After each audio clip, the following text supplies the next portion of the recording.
The house stood near the river, old enough that no one remembered who had built it first. People spoke of it as if it had always existed, like the water itself, unchanging, unquestionable. It was not the largest house in the county, nor the richest, but it carried something heavier than wealth: continuity. Generations had passed through its doors without disturbing the order it protected.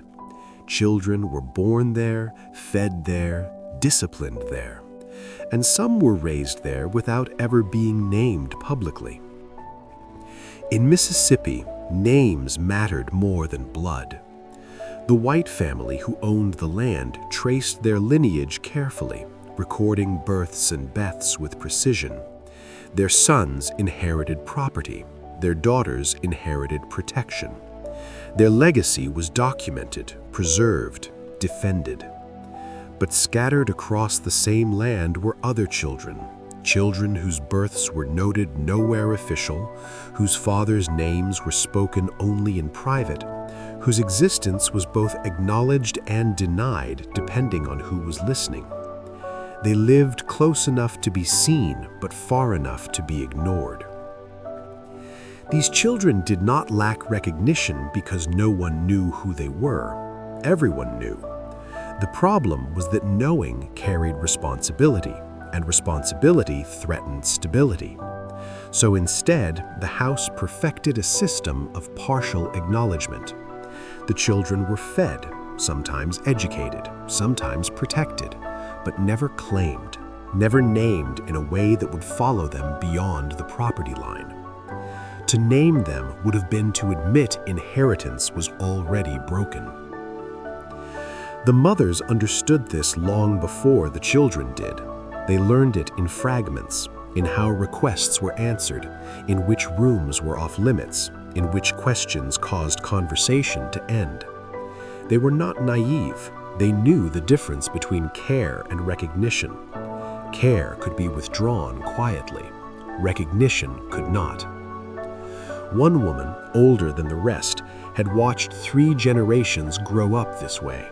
She had nursed white children who later called her auntie in public and something else entirely in private.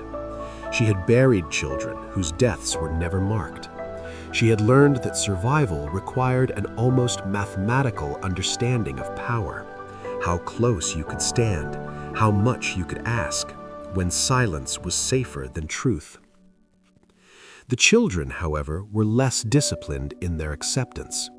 They noticed patterns.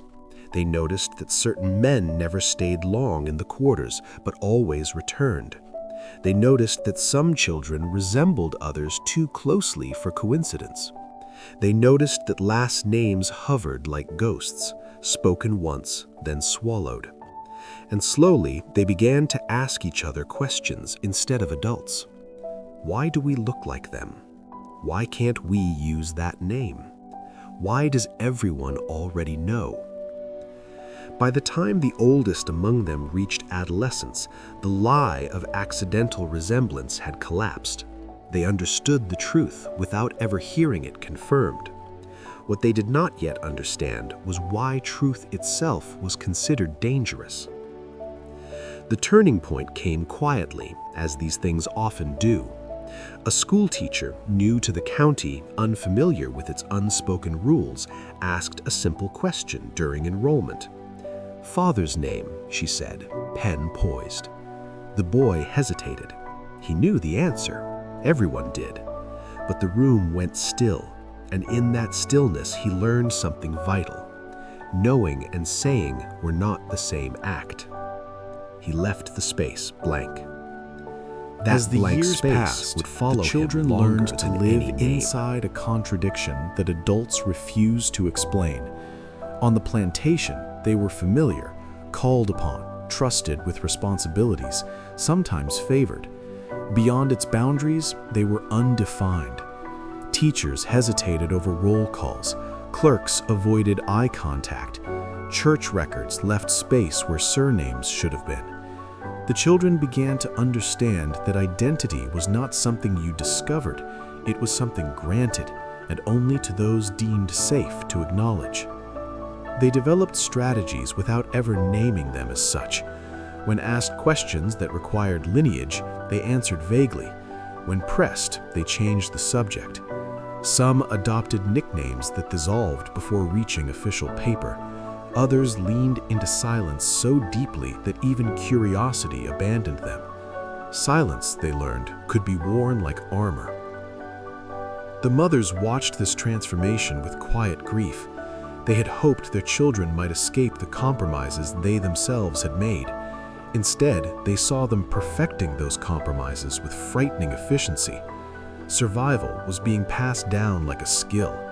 One woman remarked, almost to herself, that the children were learning how to disappear while standing in plain sight. No one disagreed. The White family noticed the children's competence and mistook it for contentment. From their perspective, nothing was broken. The plantation ran smoothly, no one rebelled, no one demanded more than what was given. This absence of conflict was taken as proof of fairness. What they failed to recognize was that the children were not compliant. They were calculating. They understood that timing mattered, that exposure without leverage was simply self-destruction. One boy, older than the rest, began to test the boundaries carefully. He did not challenge authority directly. Instead, he asked procedural questions about schooling, about work beyond the plantation, about travel. Each question was polite, reasonable, and met with reassurance that somehow never translated into action. He realized then that delay was a form of denial. Promises made without timelines were designed to expire quietly.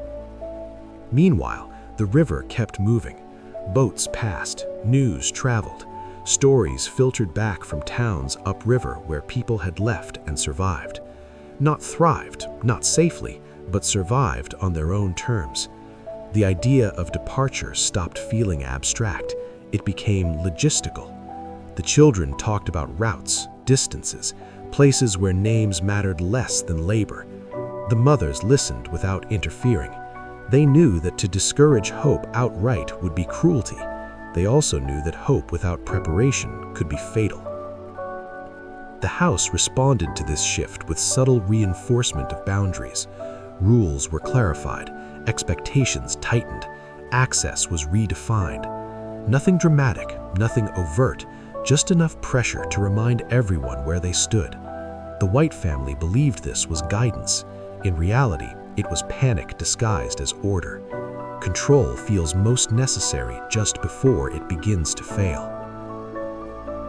One winter evening, a gathering took place that would later be remembered as the moment everything changed, even though, at the time, it seemed ordinary. The children sat together, away from adults, sharing what they knew. Names were spoken softly, not accusations, connections. A shared understanding emerged. They were linked not just by circumstance, but by design. The plantation had functioned as a closed system, recycling silence from one generation to the next. They were the first generation to see the system clearly enough to question whether participation was mandatory. The realization was terrifying and clarifying all at once.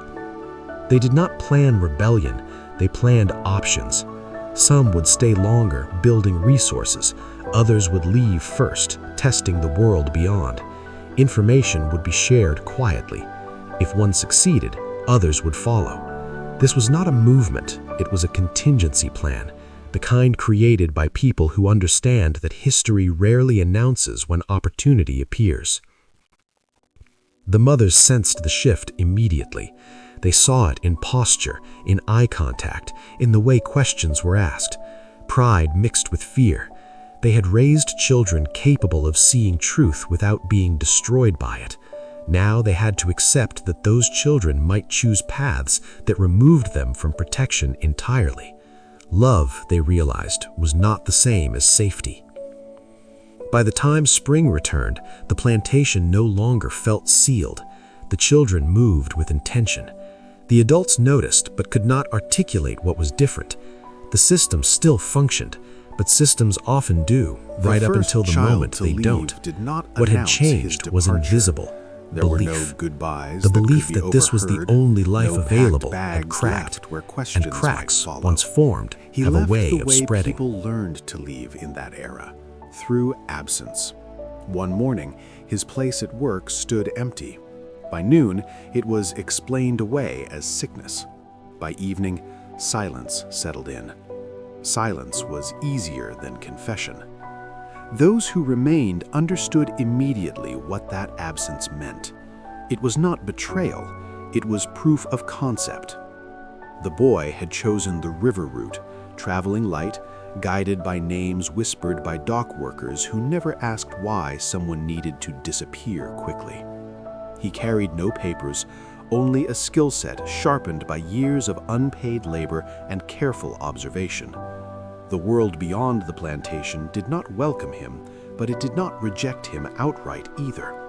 Indifference, he learned, could be negotiated with effort. Hostility was less flexible. Back home, the plantation adjusted. Tasks were redistributed. Explanations were repeated until they sounded official. The White family accepted these explanations because acknowledging the truth would have meant admitting loss of control. They preferred to believe in disorder rather than agency. Disorder implied accident, agency implied failure. The children noticed the shift immediately. They spoke less openly now, choosing moments when sound dissolved into wind or water. They reminded the remaining children of roots, contacts, and warnings learned long ago and never written down. These were lessons not taught, only transferred. Knowledge that survived because it lived in memory instead of record. Weeks passed, then months. No word returned from the boy who left, but that did not discourage the others. Silence from the outside world did not always mean danger. It often meant survival. The plantation, however, grew more watchful. Curiosity turned to suspicion. Schedules tightened. The illusion of trust thinned. One afternoon, a ledger was updated. A name was added incorrectly. The mistake was small, almost laughable, but it triggered something unexpected. The children saw it. A wrong initial, a shifted spelling. Proof that even official records were fragile, subject to human error. If names could be miswritten, perhaps they could also be reclaimed. The thought lingered longer than it should have. At night, they practiced saying the surname out loud, quietly, carefully, as if it might break something if spoken too boldly.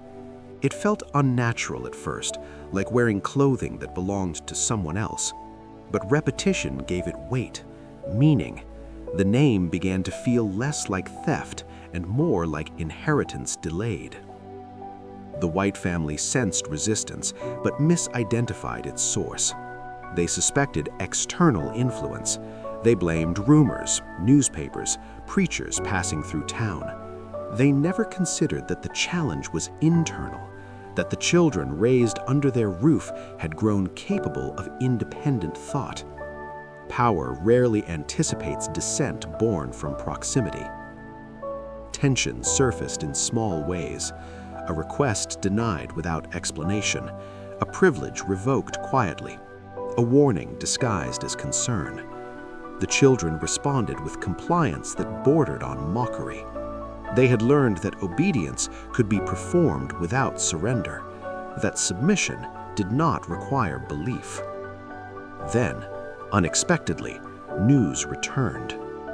A dock worker mentioned a familiar description, a boy who worked hard, spoke little, and refused to give a last name. Someone who paid in cash and left before questions formed. The information traveled slowly, but landed heavily. He was alive. More than that, he was managing. The idea settled into the plantation like heat, uncomfortable, irreversible. That night, plans accelerated. Not everyone would leave. Some could not. Age, illness, responsibility, reality did not bend easily. But choices expanded. For the first time, the children understood that escape was not myth, it was strategy, and strategy required patience. The mothers faced an impossible reckoning. They had spent years protecting their children from attention. Now, attention might be the very thing that granted them freedom. Too much, and danger followed. Too little, and opportunity passed. They weighed these risks silently, knowing no outcome spared them pain. One mother stood before the house late one evening, watching lights glow behind windows that had never belonged to her. She understood then that the house itself was not the enemy. It was the lie it maintained, the lie that proximity equaled belonging. Her children were not guests. They were not family. They were assets, pretending to be invisible. By summer, the plantation no longer functioned smoothly. Nothing overt broke, but inefficiency crept in. Mistakes multiplied. Time slipped. Authority was questioned indirectly, through requests and clarifications that demanded answers rather than obedience. The White family responded with frustration they could not articulate publicly. Control was slipping, and they had no language for why.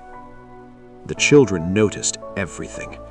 They noticed who watched them, who didn't, which routes were less monitored, which tasks granted movement. Freedom did not arrive as a door opening. It arrived as a map forming in fragments, and they were learning how to read it. What none of them knew yet was that the name they practiced in whispers would soon be spoken publicly, not by them, but about them. And once spoken aloud, it would no longer belong to the plantation. It would belong to history. When word reached them weeks later, it was seismic. A shipment record, labor hired temporarily for river unloading, one surname listed clearly, spelled correctly. Their surname. The boy who had left had done something none of them dared imagine. He had used the name, not defiantly, not loudly, casually, as if it had always belonged to him. And the world, careless, bureaucratic, indifferent, had accepted it without challenge. The plantation did not hear about this immediately. Information traveled unevenly, favoring those who knew how to listen. A dockhand spoke, a trader repeated it, a name passed mouth to mouth until it reached someone who understood its weight. When it finally reached the women, it did not arrive as celebration, it arrived as warning. Because once a name enters a record, it cannot be fully erased. The mothers gathered that night without calling it a meeting. They spoke in fragments, circling the truth rather than confronting it directly. Pride warred with terror. The children watched from a distance, sensing that something irreversible had happened. The surname, once practiced in whispers, had crossed into the public world, and the public world did not forgive contradictions easily. On the plantation, tensions sharpened. The White family sensed disturbance but could not locate its source. They searched for disobedience and found none. Work was done, rules followed, respect performed. What they failed to see was that obedience no longer carried belief. Authority survives on faith as much as force, and faith had begun to rot. The patriarch attempted control through familiarity. He spoke more often to the children, asked about their thoughts, their futures. The questions were framed as concern, but landed as surveillance. The children responded with practiced neutrality. They had learned that openness was a currency they could no longer afford to spend freely. Meanwhile, the outside world crept closer. A school teacher asked for surnames during enrollment discussions. A preacher paused before recording baptisms. A traveling official asked questions that required lineage. Each moment forced a choice: remain nameless or risk everything by claiming what had already been taken from them once. Some chose silence, others chose partial truth. One child, young, impulsive, almost said it aloud. A hand closed around their wrist just in time. Fear, they learned, was communal. One mistake could endanger everyone. But the name did not disappear. It surfaced again, this time in a different town. Another record, another clerk, another acceptance. Each appearance strengthened it, like repetition turning rumor into fact. The plantation's ownership of silence was weakening, not through confrontation, but through neglect. The world beyond did not care enough to uphold the lie. The White family reacted too late. They tightened rules suddenly, awkwardly, restricted movement, canceled permissions that had existed for years. The shift was noticeable and damning. Control exercised too abruptly reveals fear. The children recognized it immediately. Panic had replaced confidence. Power, once assumed permanent, now looked fragile. One evening, a confrontation nearly happened. A question about records, a hesitation, a glance held too long. The patriarch realized in a moment of clarity that would haunt him later that the children knew more than they were supposed to, not just about their history, but about his, about what had been documented and what had been deliberately omitted. For the first time, he understood the danger of proximity. You can hide truth from strangers. You cannot hide it from those who live beside it long enough. That night, a decision was made quietly. Another child would leave. Not recklessly, strategically, with information, with contacts, with the confidence that the first departure had not ended in disaster. This time, the goal was not escape alone. It was confirmation. Proof that the name could exist outside the plantation repeatedly, consistently, without punishment. The mothers prepared without ceremony. Food wrapped discreetly, routes reviewed, warnings repeated. They did not cry. Tears would have suggested doubt. Instead, they memorized faces, knowing memory might be all that remained. The child left before dawn. When the plantation awoke, nothing looked different, but history had shifted again. What the White family did not yet understand was that names once written develop momentum. They move forward without permission. They accumulate witnesses, and soon, very soon, someone would ask why that name appeared in records where it never had been allowed to exist. And when that question was asked, silence would no longer be an option. The question arrived disguised as paperwork. It came folded into an envelope addressed not to the plantation owner directly, but to the county office that handled labor registrations, schooling permissions, and tax tallies. The clerk who opened it did not know its weight. He only knew that the figures no longer matched. Names appeared where there should have been none. Ages aligned too neatly. Birthplaces repeated themselves in ways that made coincidence unlikely. He did what clerks were trained to do when something didn't add up. He asked for clarification. The letter was polite, neutral. It did not accuse. It did not imply wrongdoing. It simply requested confirmation that certain individuals listed under a particular surname were unrelated to the estate where they had resided for years. A technicality, a formality, the kind of inquiry that assumed innocence by default. The plantation owner read it twice before understanding it once. For the first time, the name did not appear as rumor or whisper.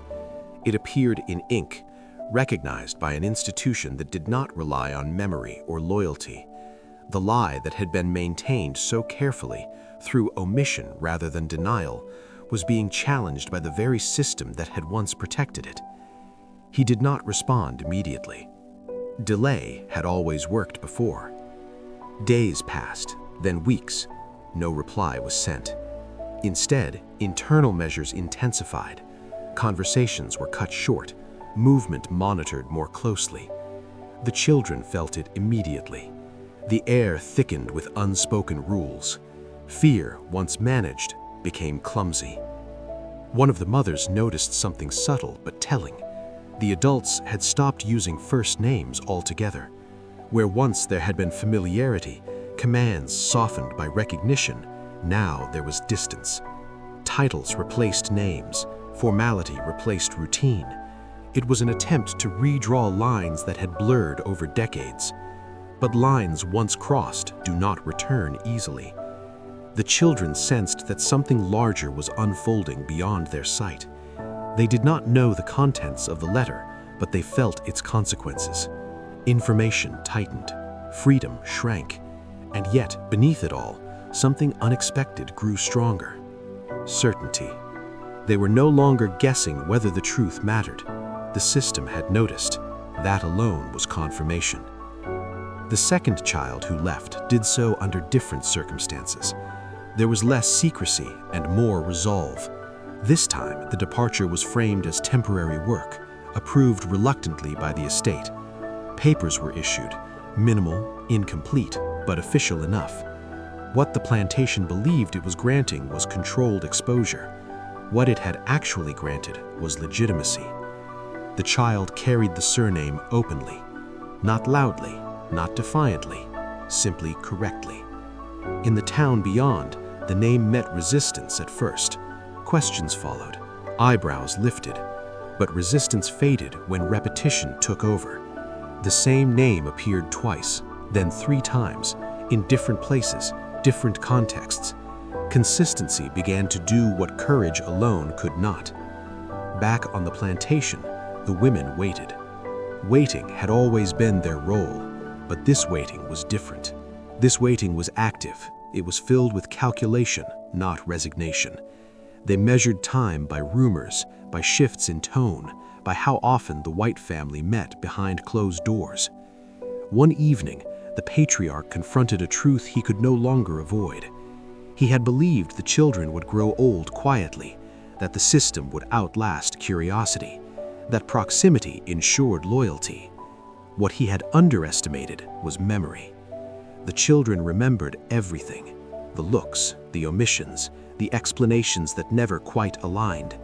Memory, unlike authority, does not weaken with time. He considered destruction. Records could be altered, ledgers misplaced, influence applied. He had done it before, but this time, the damage had already traveled outward. Too many hands had touched the truth. Too many clerks had copied it. Too many names had been written down. Containment was no longer possible. The mothers sensed the shift before it was spoken. They saw it in the way the house went quiet, in the way meals were eaten without appetite, in the way decisions were postponed indefinitely. Power, when uncertain, hesitates, and hesitation reveals vulnerability. One mother, older than the rest, spoke that night with a calm that unsettled everyone. "They are going to try to explain us," she said. "Not punish, not remove, explain." Explanation, she knew, was the final defense of those who had already lost control. It was an attempt to shape narrative when facts could no longer be denied. She warned the others. Explanation would come with conditions, with offers, with pressure to accept compromise disguised as generosity. The children listened. For the first time, they understood that freedom would not arrive as a gift. It would arrive as a choice that demanded sacrifice. The name they carried could protect them or expose them. Once claimed fully, it would demand accountability from everyone involved, including them. Outside the plantation, the world prepared to ask questions it had avoided for generations. Inside it, people prepared to answer or deflect. And somewhere between those two spaces, history leaned forward, because the next time the surname was spoken aloud, it would not be whispered. It would be recorded.